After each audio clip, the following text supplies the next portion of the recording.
Ele é o Hector Avelino, e a gente vai falar um pouco sobre pirâmide de automação de teste no mundo mobile e algumas estratégias para a gente conseguir dividir esses testes, por que a gente acha que a gente tem que dividir esses testes. Como é que gerou a ideia de fazer essa palestra?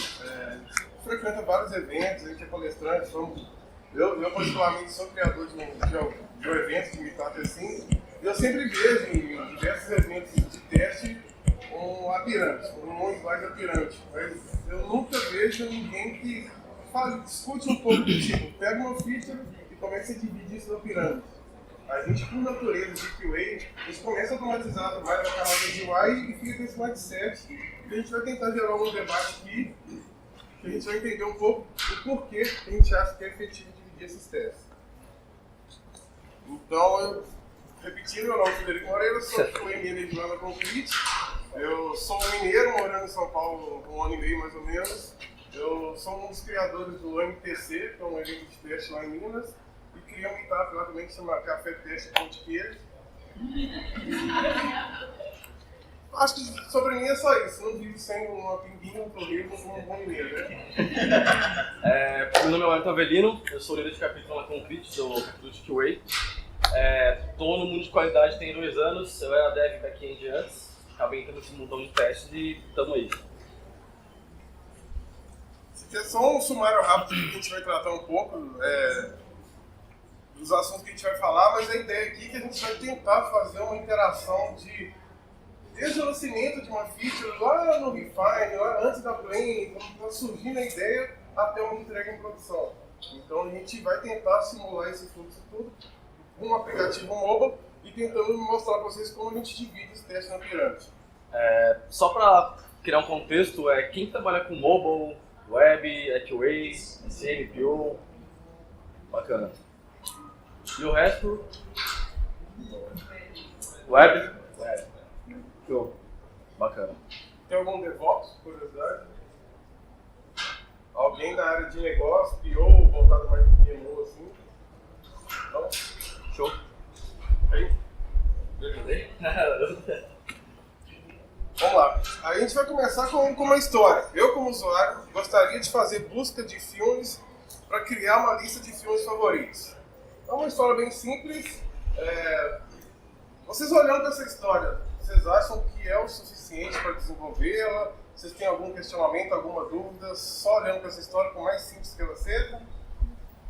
Quem tem pergunta sobre essa história, levanta a mão. Quem tem alguma dúvida? Se eu colocasse essa história para vocês, então vocês vão fazer o seguinte: a gente é o cliente e vocês são um time de desenvolvimento, com o mindset de QA. Então, se você ligasse eu como cliente, colocasse essa história, todo mundo ia levantar a mão, estou subentendendo que todo mundo consegue desenvolver. Seria... Não? Não. Quem tem alguma dúvida, só levantar a mão. Beleza. Qual que é a sua dúvida? Legal. Próximo. Faz os critérios da música. Legal. Boa, legal. Mais algum? Legal. É justamente a gente tentar ilustrar que a gente, como QA, tem que estar envolvido. Assim, é claro que existe contextos e contextos de empresas feitos perfis de pessoas diferentes, mas no caso da gente que trabalha na Concrete, nós somos uma consultoria, uma empresa com perfil de consultoria, e todos os times nossos têm um QA dentro. A gente não tem que setor de QA separado, a gente entende que para trabalhar com ágil de maneira mais efetiva, o papel de QA está dentro do time, está variando, está rodando dentro do time, e a gente entende que o QA deve estar dentro do Refine por quê? Para fazer esse tipo de pergunta. Porque eu dei um spoiler e falei que era um aplicativo, eu poderia ter uma pergunta assim: vai ser sistema web ou vai ser um aplicativo? Então a ideia de fazer perguntas é para sempre tentar deixar a história entre mais clara para quando cair na esteira de desenvolvimento dentro do time. Muitas vezes a história pode estar bem escrita, mas não foi mapeado todos os fluxos alternativos, por exemplo. E se a gente fala só assim, tá, beleza, vamos passar isso daí, chega no final, a história não foi aceita porque faltou algum item. Então, é legal essa interação, não só QA, mas o QA conseguir passar disseminar isso pro time inteiro, seja dev, o X, o X, até pro mesmo PO, para quando ele for escrever história, ele conseguir chamar um QA ou pelo menos um X para fazer essa interação de pensar em fluxos alternativos e fluxos de erros. A gente consegue mitigar bastante coisa fazendo esse tipo de coisa como se fosse um pré-refine já. Então, não adianta, acabei esquecendo de passar, mas eu ia perguntar para vocês como que o Wake-Off pergunta se vocês teriam sobre aquela história.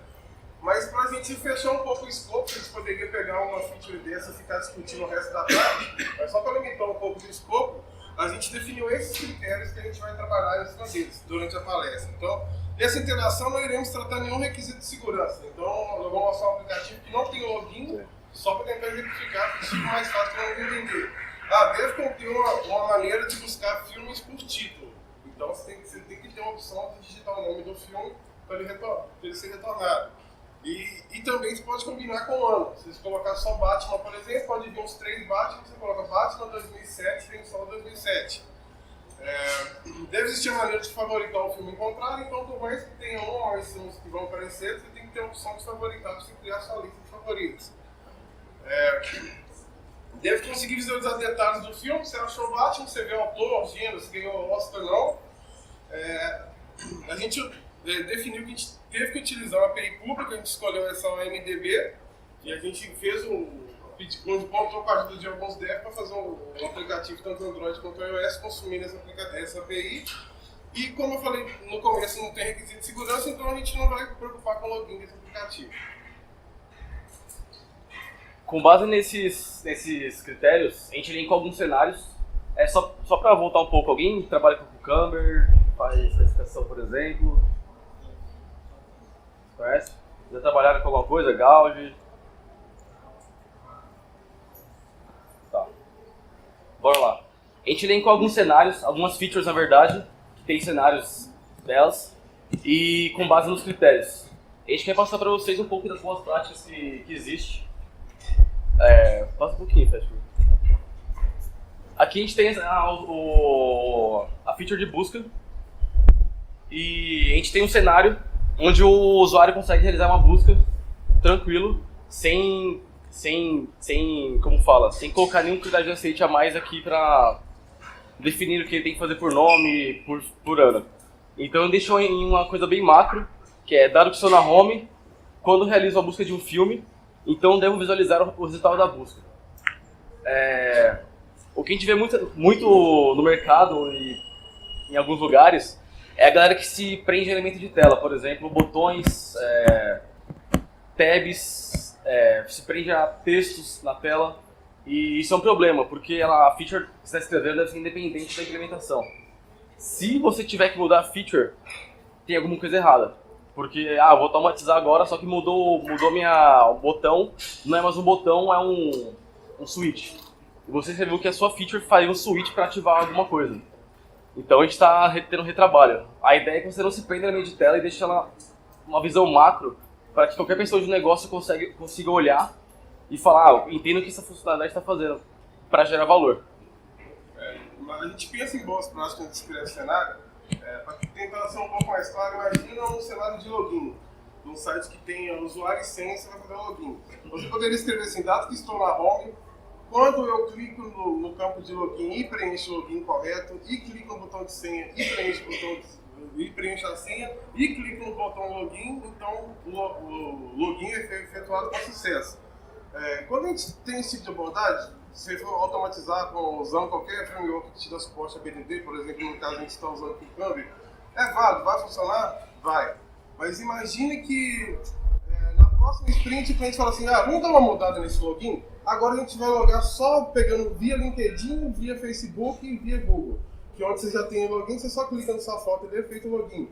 Então você tem o trabalho de ter que vir na feature, na sua documentação, alterar isso, porque você estava preso em alguns elementos de tela que agora mudou um pouco o comportamento. Então você tem um trabalho maior de refatorar a documentação em si, ir nos seus sistemas refatorar, ir lá no seu page refatorar e assim sucessivamente. Então a gente se preocupa desde a primeira escrita para deixar no mais alto nível de negócio, para que a gente evite esse retrabalho que pode ter quando desenrolar um projeto.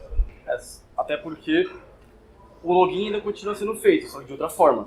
O que pode ser é criar outros cenários para cobrir esse tipo de fluxo, mas não alterar o cenário que já é existente.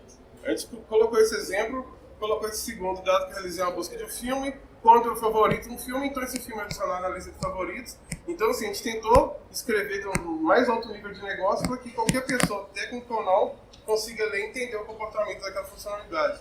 Porque, por exemplo, no mundo mobile, você sabe, a gente tem lá scroll, né? Que é subir, descer, scrollar, em alguns casos, e tem swipe. Se você colocar assim, dados que estão na home, quando eu faço um swipe para a esquerda, então eu devo visualizar determinado card, por exemplo.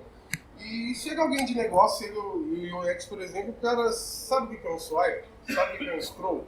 Então a gente entende que é uma boa prática também não colocar termos técnicos. É claro que você pode colocar jargões de negócio, né, do tipo, alguém do mercado financeiro, quando eu fizer um investimento, quando eu fizer um lease, quando eu for pagar um DAF, que é o imposto do governo, esse tipo de coisa, às vezes faz sentido você usar uma descrição do cenário. Mas termo técnico como swipe, scroll, esse tipo de coisa, a gente não recomenda. E por último, a gente colocou mais um cenário, dado que eles é uma busca de filme. Quando eu seleciono o filme, então eu devo visualizar o detalhe desse filme. Essas features que a gente tem no repositório, que a gente vai mostrar rodando, que a gente escolheu para automatizar, mas para aquela feature que eu mostrei, tem mais algum cenário que poderia ter colocado, mas por causa do escopo a gente diminuiu um pouco. Para dar um exemplo ruim desse cenário, se a gente fosse alterar para deixar um exemplo ruim, a gente poderia falar que quando selecionar o filme Minions, por exemplo, então eu vou ver o detalhe desse filme. Só que e se não voltar esse filme Minions, o que acontece? Tipo, ou se tiver vários Minions, a gente vai ter que começar a criar uma abstração gigante só por causa desse filme. Então a ideia é que a gente deixe uma coisa abstrata e se vire programando isso. Então pode ser qualquer filme. Eu sei que tem que renderizar para mim aquele card com o filme e depois conseguir ver o detalhe dele. Beleza. Aí é o que a gente está acostumado a ver de pirâmide de automação independente. Vamos abstrair se é mobile, se é web, se é qualquer outra plataforma. Geralmente é essa pirâmide. Alguém aqui nunca ouviu falar dessa pirâmide? Todo mundo já viu. Você nunca ouviu falar, nunca viu, né?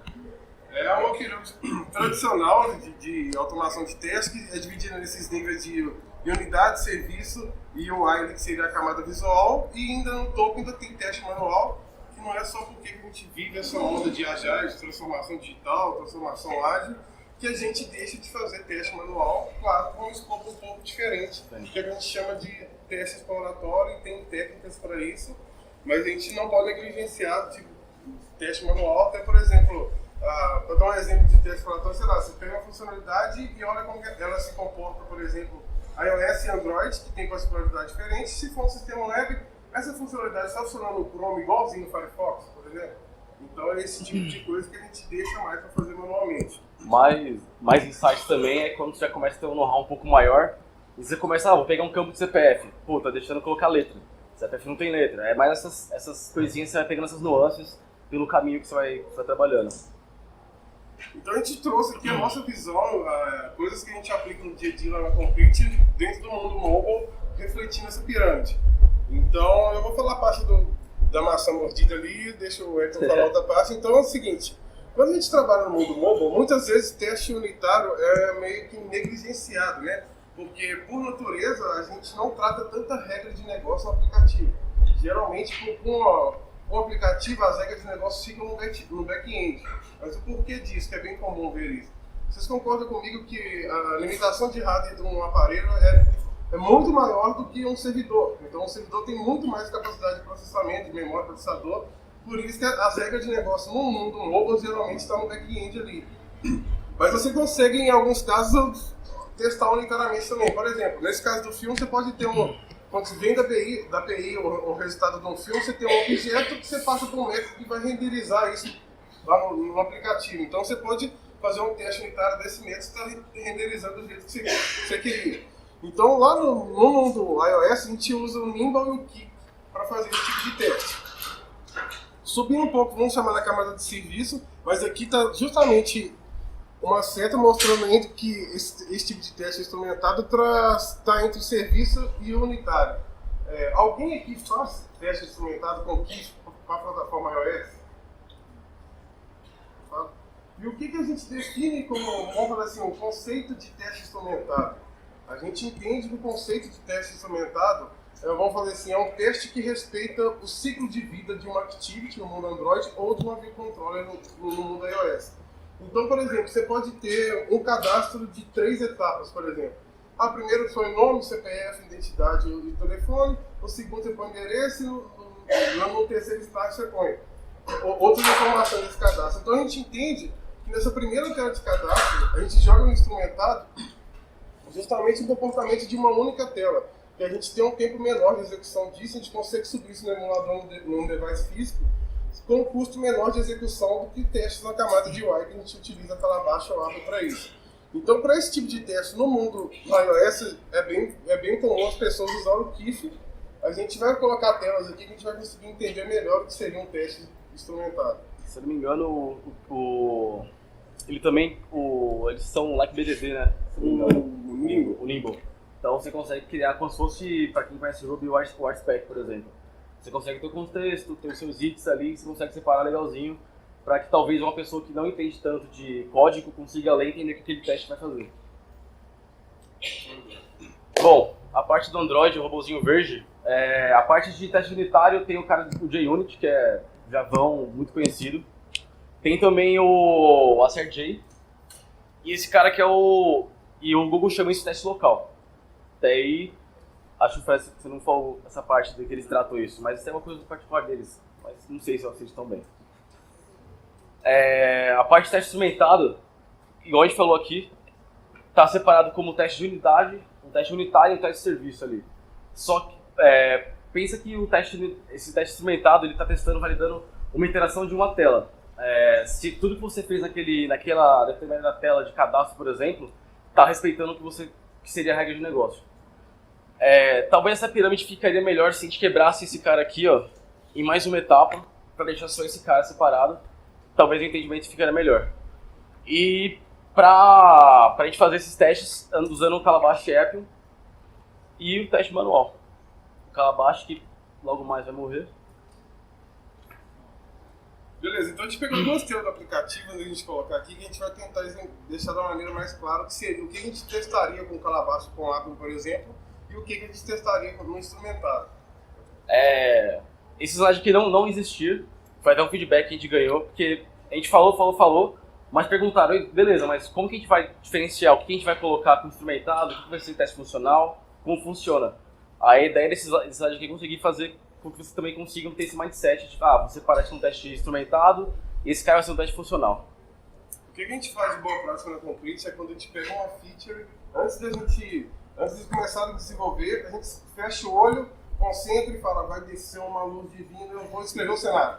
Aí escreve todo o cenário possível que você imaginar para aquela feature, depois a gente senta do lado dela e fala, cara, vamos dividir aqui o que você vai cobrir com o instrumentado, o que eu vou cobrir aqui com o Apple, com o Calabash.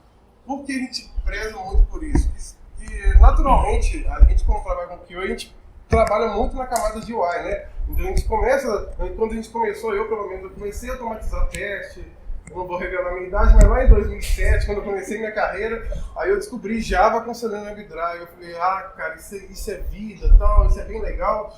E a gente fazia aquelas suítes gigantescas, né? A gente só garantia qualidade, assim, pensando em teste automatizado só no nível de tela, na camada de UI. E o sistema vai crescendo, você vai tendo um tempo de execução maior. Porque você tem, às vezes você tinha que rodar no IE, no Chrome e no Firefox, por exemplo. Você tem 3 bolas para rodar. Se você não pensou na estratégia para rodar isso em paralelo, dependendo da quantidade de feature que você tem no sistema, você leva aí, tipo, vamos chutar aqui 16 horas.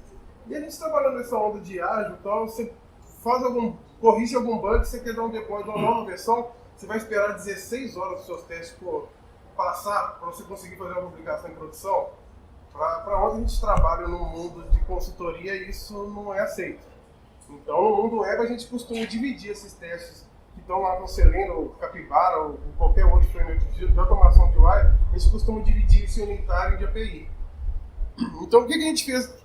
Só para complementar, talvez para chegar assim no time de cara e falar, galera, vamos fazer isso aqui, vamos dividir, pode ter uma pessoa de olhar para você e falar, não, por que você quer fazer isso? Então, talvez, vou dar um exemplo aqui, talvez para fazer uma dinâmica com o seu time. Pede pro fluxo inteiro que você tem lá de tela já, pro UI também, leva para uma sala o time inteiro e faz uma dinâmica com eles pensando. Você fala para ele a diferença de teste instrumentado e teste funcional, depois pede para eles falar para você o que eles conseguiram testar. E fazendo essa troca, eles vão começar talvez a ver valor, talvez não, vão ver valor, e você consegue que eles defendam a qualidade do projeto, não só você. A ideia é que fazendo isso, você cria uma integração. Então todo mundo faz parte, tem a responsabilidade de cuidar da qualidade. Não fica só, passei para a raid QA, ele que cuida agora, eu vou jogar um videogame. A ideia é que todo mundo junte ali, vamos fechar esse sprint aqui junto e show de bola. Mas eles têm que entender o valor disso aqui. Então a ideia é que tenta fazer alguma dinâmica, mostra para eles as diferenças de teste. O que você fazendo isso vai diminuir o tempo de execução na pipeline, feedback mais rápido e sua vida vai ficar mais feliz. Então, essa é a tela principal do aplicativo. Então aqui eu colocaria um título, por exemplo, sei lá, Se Beber Não Case, busca o filme, vai voltar aqui uns 3 ou 4 Se Beber Não Case, não lembro quantos são de cabeça, mas imagina que se fosse os 4. O que a gente combina com o dev nesse momento para ele cobrir no instrumentado, porque é muito mais rápido para ele tanto fazer e tanto quando a gente vai executar isso na pipeline de CI. É tipo, todas as variações possíveis. Por exemplo, a gente não coloca no nosso cenário assim, vou entrar aqui e vou buscar Se Beber Não Case, depois eu vou entrar outro cenário para buscar Batman, depois vai entrar outro e vou buscar Ghost, e vou entrar outro e buscar Titanic, por exemplo. Esse tipo de variação a gente joga com o teste instrumentado, que ele consegue subir essa Activity ou View Controller aqui, e através de injeção de dependência, se você precisar de algum dado de uma tela anterior, ele consegue fazer isso, e a taxa de o tempo de execução disso é pelo menos umas 6 vezes menor do que os testes que a gente faz com Calabash. Porque a gente tem o trabalho de ter que, no caso de Android, assinar o APK, colocar no emulador ou no device, instalar, subir o app, fazer o login para chegar aqui. Quando o dev pega o instrumentado, ele consegue subir só essa tela e fazer todas essas variações de comportamento numa única tela. Então é o que a gente usa bastante na Concrete, seria isso. E pensando num fluxo de cenário que a gente ia fazer completo, seria, vou buscar Batman aqui, vou clicar no coraçãozinho, vou favoritar, vou clicar no favoritos e vou ver se o Batman apareceu ali. Então, o que a gente trata mais com o Calabash e com o app é mais pensando em jornada de usuário, pensando em fluxo inteiro e não entrar aqui e pesquisar, aí faço um outro cenário para pesquisar outro filme diferente, mais um para pesquisar diferente, porque imagina se eu for fazer 3 pesquisas de filme só cobrindo o Calabash com o app, vamos chutar que isso demoraria, por exemplo, executar 5 minutos mais ou menos.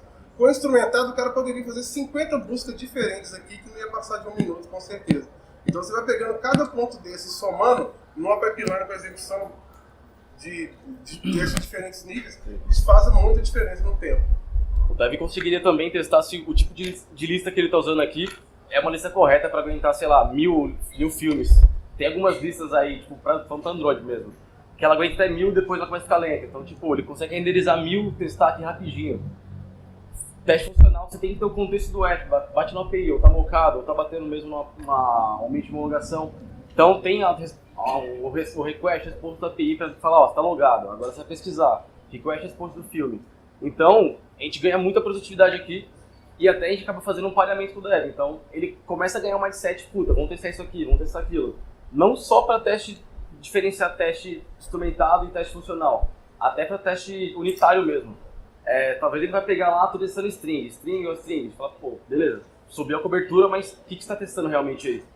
Então, esse tipo de coisa é bacana, que é uma troca de informação. Você acaba tendo um conhecimento mais técnico e ele também um pouco mais de conhecimento de qualidade. No final, essa integração fica bem bacana. Então, a arquitetura do código e do aplicativo que a gente está mostrando, então, tem essa API, que é desse site, é uma MDB aqui, a gente pegou ela, que ela é só uma busca de filme, então, como a gente mostrou na tela anterior, é simples, você pode buscar filme por título, ou combinar título com o ano, os dois únicos carry string que a API permite a gente usar. Então a gente usou essa API, fez um app Android ou iOS, mas essa arquitetura bem simples que a gente fez só para a gente conseguir demonstrar. E já falando um pouco de teste de API, a gente criou, tem uns repositórios no final que a gente vai deixar, mas a gente criou o teste dessa API com o Node.js usando Supertest e com Java usando REST Assurance, só para ficar de exemplo de que a gente não garante qualidade só testando aqui. No mundo mobile é legal a gente saber da onde a gente está chamando, que chamada que o app faz em cada momento, e aí por isso que a gente criou a automação de teste dessa API que a gente consumiu também. A ideia desse slide é meio que como um toque, tipo, conheça até tudo do seu projeto, não fica só preso em receber um APK, fala, não, se você recebe um APK por e-mail, por exemplo, não sei se isso aí existe, beleza, fala assim, não, como você faz para buildar isso na mão? Pede para ele, conhece a arquitetura, da onde está vindo, é um API Mirror, está batendo direto no banco, como funciona? Até para você conseguir indagar mais, por exemplo, no Refiner, vai acabar num plane, vai acabar tendo cor de API, você consegue também chegar e falar, não, se ele falou isso aquele dia, tá errado, tal, não sei o que, você consegue criar um laço, na verdade. E você não fica preso só ao front, você consegue dar pitaco também na API, falar, não, cara, isso aqui tá errado, tal, vamos fazer um teste de contrato aqui? Vamos. Teste de performance? Vamos. Então você aumenta o seu know-how e ajuda o projeto. Beleza, aí a gente lançou na pirâmide o primeiro nível de teste unitário, então a gente colocou um exemplo de código aqui de um teste unitário. Todo mundo sabe o que é teste unitário? A gente colocou um exemplo de teste unitário, os repositórios tanto de Android e iOS, de API e dos testes que a gente fez, vai estar disponível nos slides aqui. A gente só colocou um exemplo de isso é... Ele valida, ele tem que pegar e ver se o nome tá... Não lembro qual é esse teste agora. Tá, beleza. Ele, quando o ano estiver vazio, ele tem que pegar só o nome. Por causa que, só pra falar, essa API do MDB, ela tem 2 tipos de busca. Ano e o nome, o título do filme. Só que se você buscar só pelo ano, ele não vai te buscar. Então, esse teste valida isso aí. Os testes de API, então, dessa API que a gente escolheu para usar, a gente criou lá com o Supertest com o REST Assured. A gente escolheu por eu gostar mais de Node e quis usar o Supertest, e ele gostar mais de Java, fez o REST Assured. A gente tem uma infinidade de ferramentas em determinadas linguagens para você conseguir testar a API. Geralmente a galera conhece o SoapUI, começa a mexer com ele, é o mais famoso, mas a gente tem para cada stack um framework para esse tipo de teste. Então para Python a gente tem o PyRest Test, para Node Supertest, o REST Assured, e para Ruby a gente tem HTTP e uma infinidade de frameworks para isso.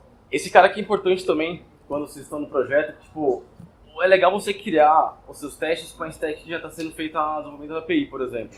Para você não criar uma abstração e falar, beleza, tá rolando em Java, mas eu quero fazer em Node, porque eu quero aprender Node, beleza. Só que vai chegar um estágio que isso vai se dividir. O dev vai desenvolver coisa nova e não vai criar teste.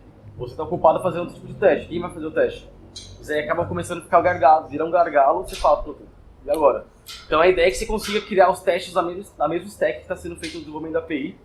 Você senta um parede, dev um pouco, vai passando conhecimento, vai rodando umas sprints com ele, até que ele consiga andar sozinho nesses caras. Então não fica só uma responsabilidade sua. Bom, aqui a gente tem um app, um Calabash Expresso. A gente também vai mostrar alguns códigos rodando. Vai falar alguma das diferenças deles. E vambora. Já mostrei.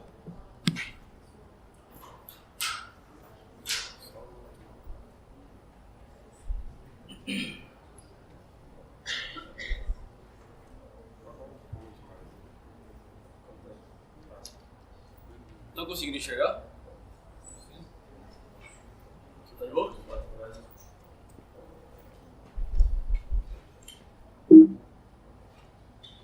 Tá, beleza. Esse primeiro cara aqui é o Supertest. A gente tem 2 cenáriozinhos que a gente faz um teste na API. Para executar ele é bem rapidinho. npm test.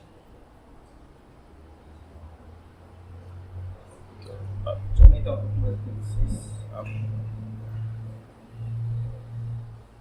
Aqui ele falou que os 2 testes passaram e ele já reclamou que esse primeiro request está demorando muito para voltar. Então ele já fala pra gente, ó, esse cara aqui tá errado. Se não me engano, os supertests conseguem colocar alguma configuração para falar, ó, tem que responder em tipo 30 milissegundos.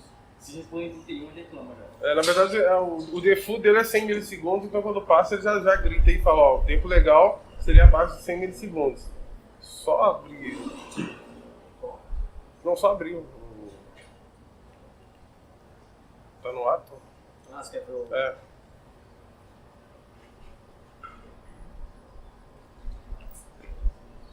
Então, tá. O Supertest é bem tranquilo de fazer esse teste de API, ele segue lá todo o framework que vocês virem.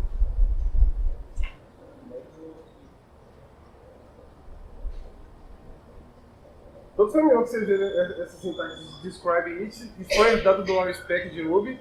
Então é bem tranquilo, o describe it serve para você organizar seus testes. Então, por exemplo, coloquei teste de API do aplicativo, só um teste de get, e no it eu estou colocando get filme, passa o URL para definir o que é o URL dessa API que a gente está chamando, E no get aqui eu passei só que eu estou filtrando, eu tenho que passar uma API aqui, porque essa API, ela, a gente teve que pagar $1 lá para usar ela, porque senão ela não deixa você fazer a busca, então a gente pagou $1 lá, ganha essa chave, e estou pesquisando pelo título, o title aqui, de Batman, e ela retorna um JSON gigante. É só um exemplo de como é que a gente faz a set usando esse tipo de framework. Usando o Cache Assured agora, o código desse cara é esse daqui. Eu fiz um pouco diferente do Fred, as validações. Esse cara é o primeiro aqui que ele deve receber um código 200 como fazer request. E aqui ele valida um esquema do JSON, por exemplo. Ah, foi mal. Peraí. Aqui não. Você? Show. Beleza. Esse primeiro cara aqui, ele pega e verifica se ele retorna 200 depois do resposta falta 200. E aqui ele valida um esquema. O que seria um esquema? Fiz um get, voltou response. Ele vai voltar aquele JSON gigante. Beleza, mas tipo, tem cada coisa lá vale, sei lá, string int.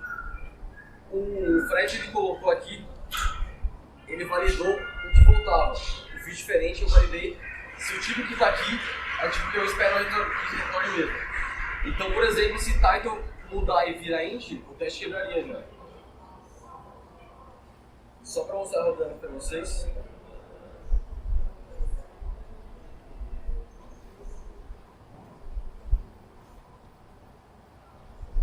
Beleza, os dois testes passaram também. Aqui não tem como aumentar, não tem como. Tem aqui, como mostrar aqui. Volta no código rapidinho. É só falar, acho legal que o REST Assured ele é bem, vamos chamar de BDD-like, então você tem give and then, então você consegue também ficar com esse mindset de give and then e aplicar ele para testes de API. Falando um pouco mais agora do contexto que a gente estava falando para vocês sobre os testes funcionais, eu vou mostrar os exemplos rodando aqui com ela abaixo e depois com o Apple.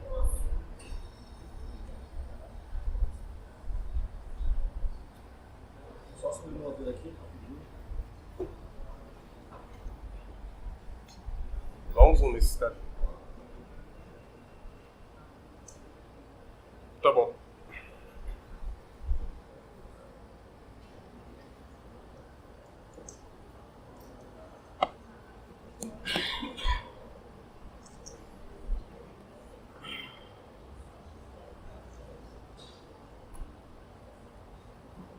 A gente vai rodar agora os testes funcionais dos cenários que a gente pensou, que a gente comentou no começo, que tem alguns critérios, a gente quebrou isso nos cenários e features. Esse aqui é pela baixo. Depois eu vou mostrar o app rodando.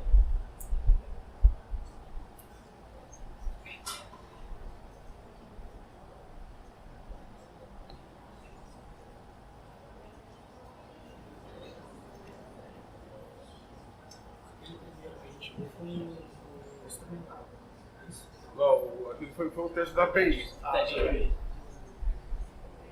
Alguém que trabalha com app ou com tal, eu acho?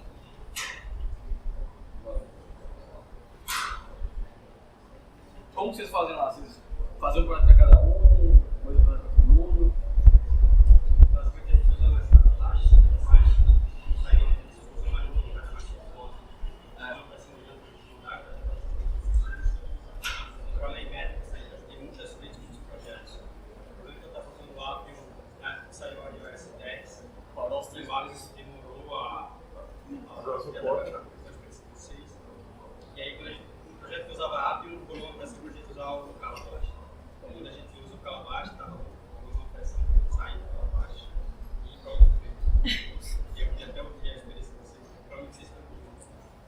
Legal, a gente fala. Feito lá nos caras Bom, esses caras aqui foi o Calabash, ele rodou. A gente foi algumas features, são 7 cenários que a gente criou no set passado. Agora a gente vai fazer o mesmo app automatizado com o app. Só subir o servidor do app aqui.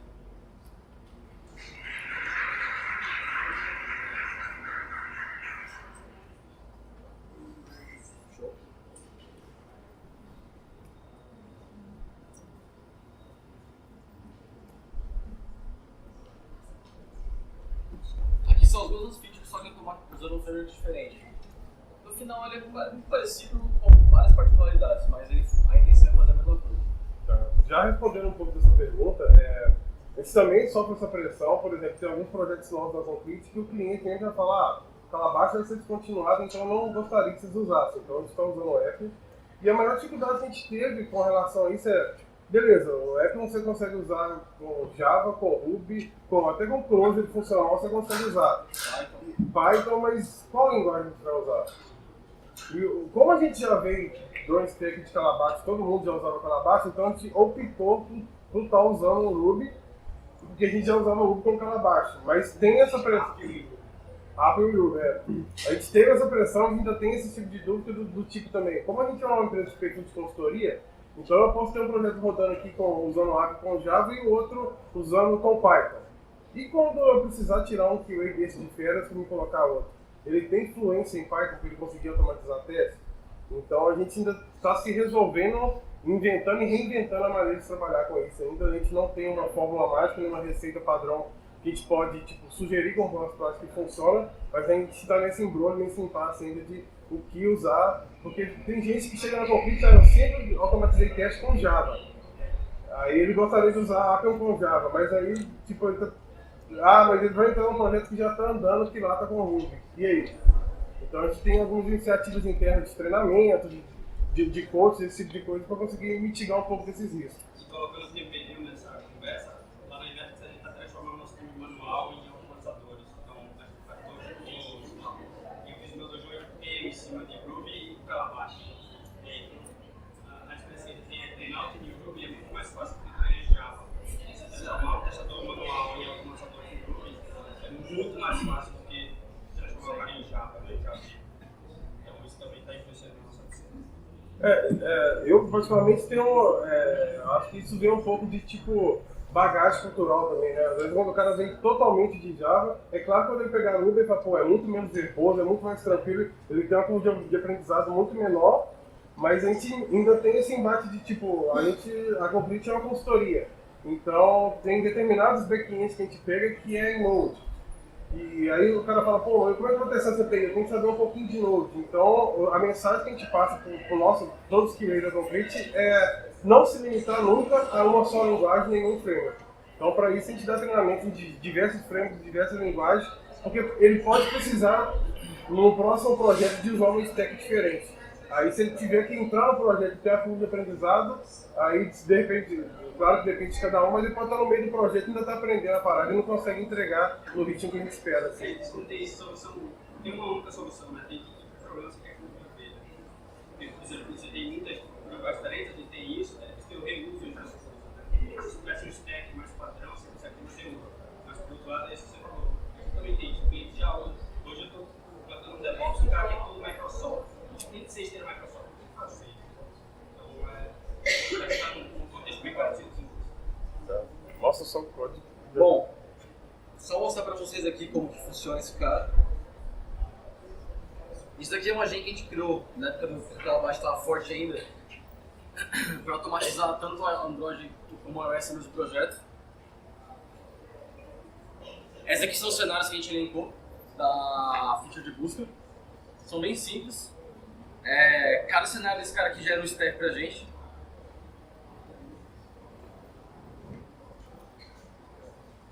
Bem simples também. Cada linha daquele cara vai ser um passo que a gente vai executar para fazer determinado fluxo.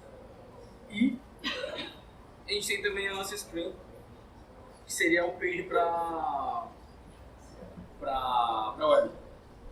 Aqui é praticamente um page object que a gente pegou, abstrai todos os elementos da tela, cria os métodos que a gente vai fazer a interação com o app. Bem tranquilo. A gente tenta o máximo aproveitar o código de automação para iOS e para Android. É claro que cada plataforma tem sua particularidade. Por exemplo, você está na segunda tela, você quer voltar uma, lá no Android tem um botãozinho legal de voltar. O aplicativo nativamente iOS lá não tem. Então eles costumam colocar a setinha lá em cima para você voltar. Então esse tipo de comportamento que é bem particular para cada plataforma, a gente acaba tendo que duplicar um pouco do código, mas o que é comum para as duas, a gente tenta colocar em um modo, colocar num lugar só, que a gente consegue reaproveitar isso sem ter necessidade de ter dois projetos, de ter 2 repositórios, ter mais de uma pessoa mexendo em projetos diferentes, a gente consegue colocar isso num único projeto e reaproveitar código tanto entre features e tanto entre as duas plataformas. Se a gente for falar para usar o app com Java, ele tem algumas annotations que você consegue criar uma page, anotar que aquele objeto vai buscar tanto para Android quanto para iOS. Então, você tem um projeto já que automatiza para Android e para iOS. Então, você utiliza bastante coisa. Para o Ruby já tem que fazer mais manual esse cara. Volta no slide, que já tá acabando.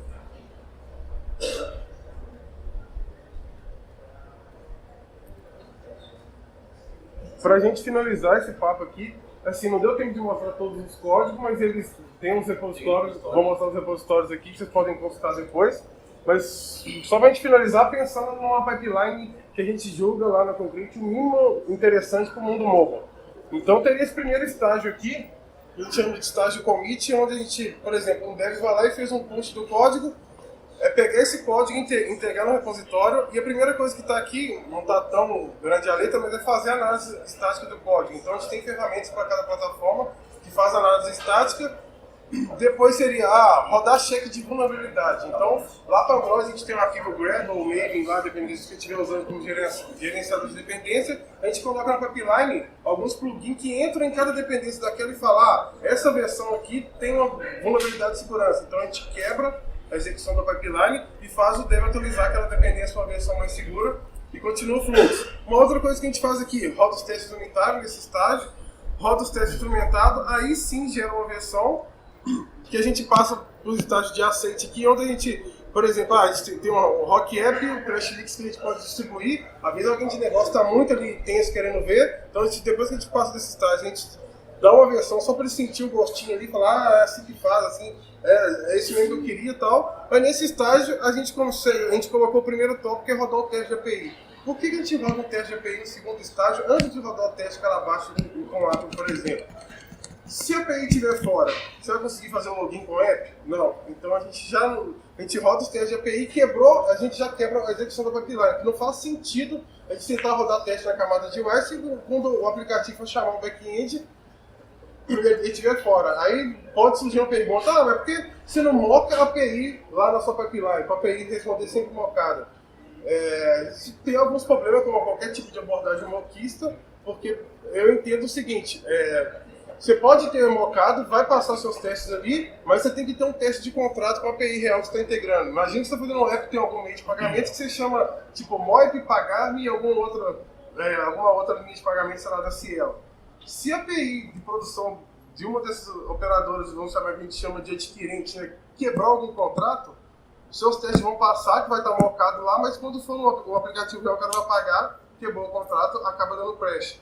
Então, por isso que a gente fala, a gente sempre roda os testes das APIs que a gente consome antes de rodar os nossos testes.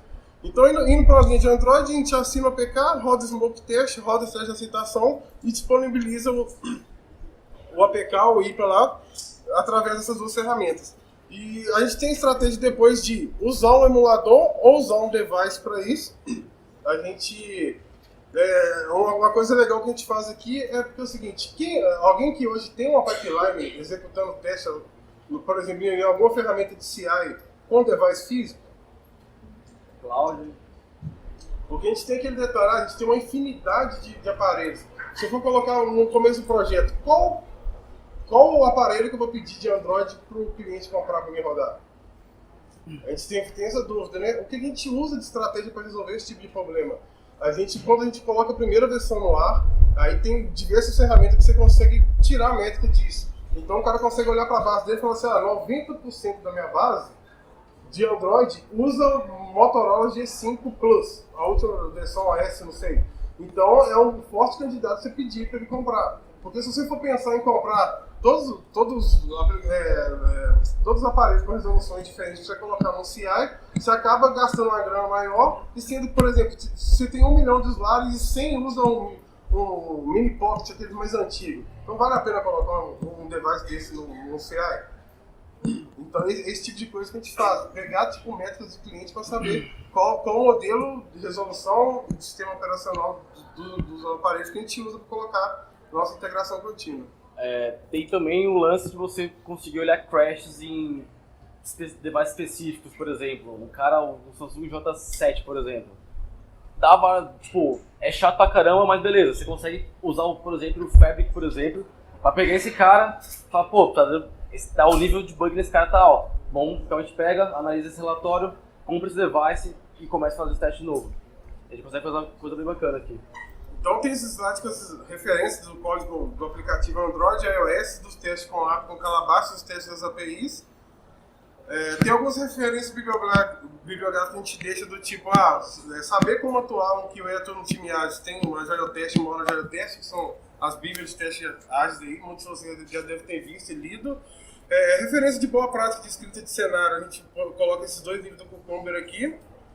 E para trabalhar um pouco mais e envolver o time como um todo, tem Specification by Example, que é bem legal, é bem interessante de dar uma olhada. E para a questão de CI, entrega contínua, tem o livro do Jazz Ramey, que é um mix de Continuous Delivery, que é um livro mais completo, que tem todas as estratégias de deploy, de pipelines. E é isso. Aí. Obrigado.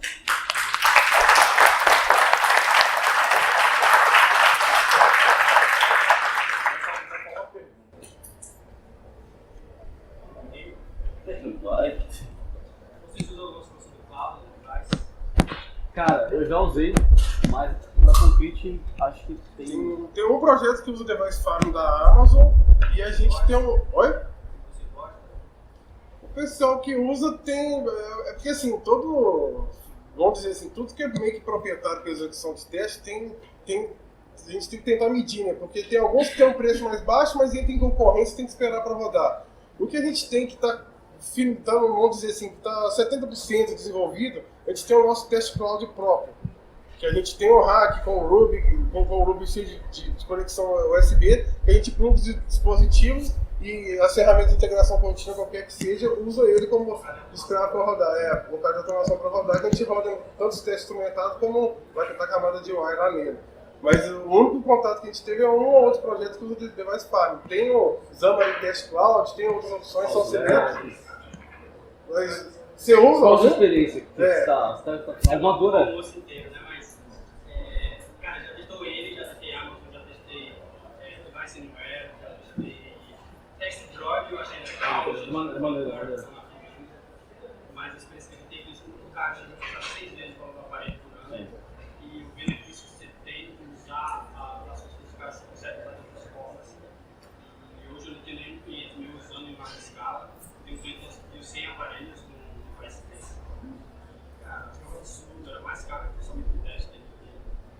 Então, acho que ainda é problema resolvido. Geralmente no início do projeto, quando a gente mostra, tem essa opção de rodar isso na nuvem e tal, os caras batem o olho no preço e falam, sinto muito, sobe só no emulador mesmo, roda no emulador que pra mim tá ok. Cara, acho que de todos que eu vi que tem um relatório perfeito, execução bacana, é o da Xamarin, tipo, bem performance de bateria, consumo de internet, então tipo, é bacana, só que tipo, custa uma fortuna. Mas talvez até fazer algum teste, sei lá. É que eu acho que quando você vai rodar em cloud, não dá pra rodar toda hora também. Porque tem aquele que você espera, não sei o que, criar uma estratégia que você vai dar realmente o que você vai precisar lá. Mas eu já usei o da Amazon e usei o Fastweb. O da Amazon, quando usando o Calabash, tem uns probleminhas de não aceito o Cucumber acima de 2 não sei o que. O Calabash iOS tem que ser versão 16. Sim, a feature tem que ser em inglês para eu conseguir interlink numa feature. Então, tipo, a gente tem que se acomodar com o que eles querem, então é complicado. Extrapolou um pouquinho o tempo, depois do almoço a gente vai ficar por aí, se quiserem bater um papo, fiquem à vontade.